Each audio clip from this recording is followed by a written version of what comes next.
Hello, Fateh. Hey, I'm doing really well, thank you. How about you? Everything going okay on your end? Okay, welcome back and देखिए हम एक topic पर discuss करेंगे। तो हाँ आज का जो हमारा टॉपिक है वो है exploring the future of augmented reality. हाँ, बढ़िया टॉपिक है। ऑगमेंटेड रियलिटी का फ्यूचर वाकई से बड़ा दिलचस्प है। चाहे वो एजुकेशन हो, एंटरटेनमेंट या फिर डेली लाइफ के अलग-अलग इस्तेमाल। तुम्हारे दिमाग में कोई खास पहलू है जिस पर तुम बात करना चाहते हो? अच्छा, ये जो ऑगमेंटेड रियलिटी है यानी AR, यानी मुझे बताएं कि इतना शोर असल में इसका है क्या? वाकई ये फ्यूचर में हमारे स्मार्टफोन को बिल्कुल ख़त्म करके सारी स्क्रीन हमारी आंखों के सामने ले आएगी, तो ये सिर्फ एक टेक हाइप है। हाँ, अच्छा सवाल है। देखो, एआर का शोर इस वजह से है क्योंकि इसमें काफ़ी पोटेंशियल है। जैसे कि हमें नए इंटरफेस देने का, हद से ज़्यादा इंटरैक्टिव एक्सपीरियंस और हाथों में स्क्रीन ले जाने का सपना। लेकिन हकीकत में अभी कई टेक्निकल और अडॉप्शन वाली रुकावटें हैं। तो हो सकता है कि ये धीरे धीरे स्मार्टफोन्स के साथ जुड़कर चले, लेकिन अभी इसे पूरी तरह रिप्लेस करना थोड़ा मुश्किल है।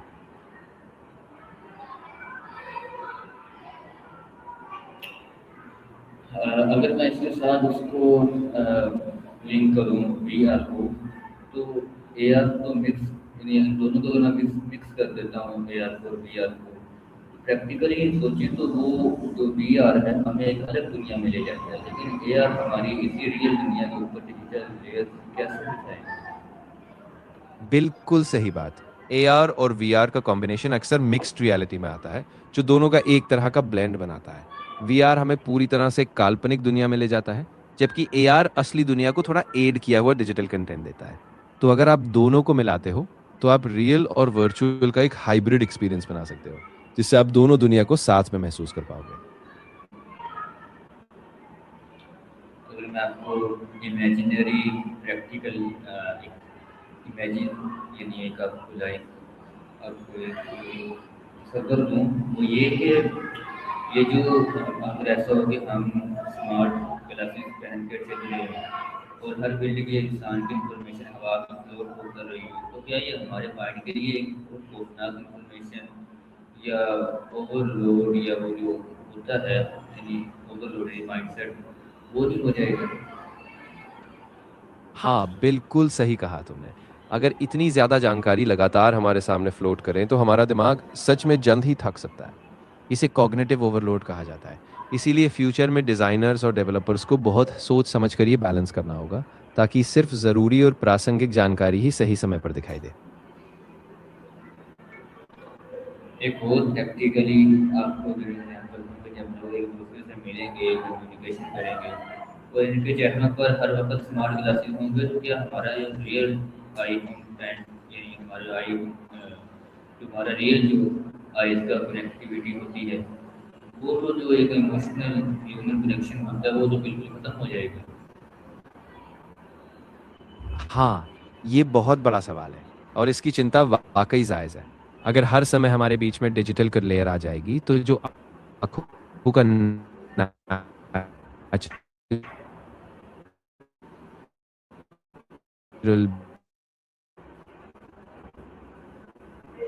किसी बहुत ज़रूरी है कि हम इसे समझ बैलेंस नहीं आया, करें। दोबारा से बोलो। ठीक है।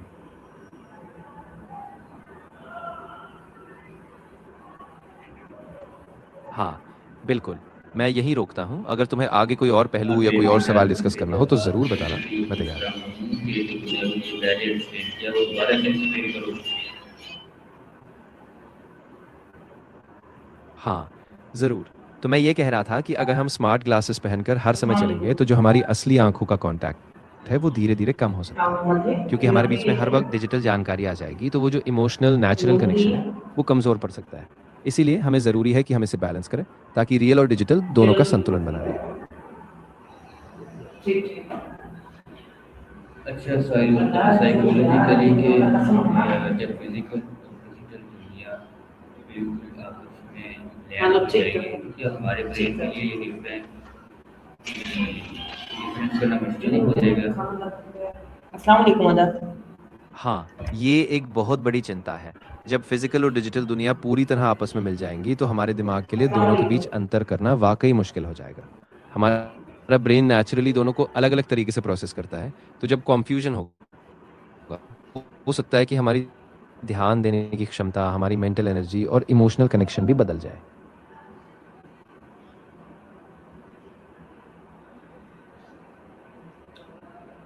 तो अगर मैं ये बात करूँ कि आजकल वैसे ही जो आजकल जो सिचुएशन है उससे ही हमारी आइज़ को इतना इफ़ेक्ट पड़ता है, तो ग्लासेस पहनने से तो लाइक पता नहीं किस लेवल का इफ़ेक्ट पड़ेगा, उस बारे में क्या ख्याल है?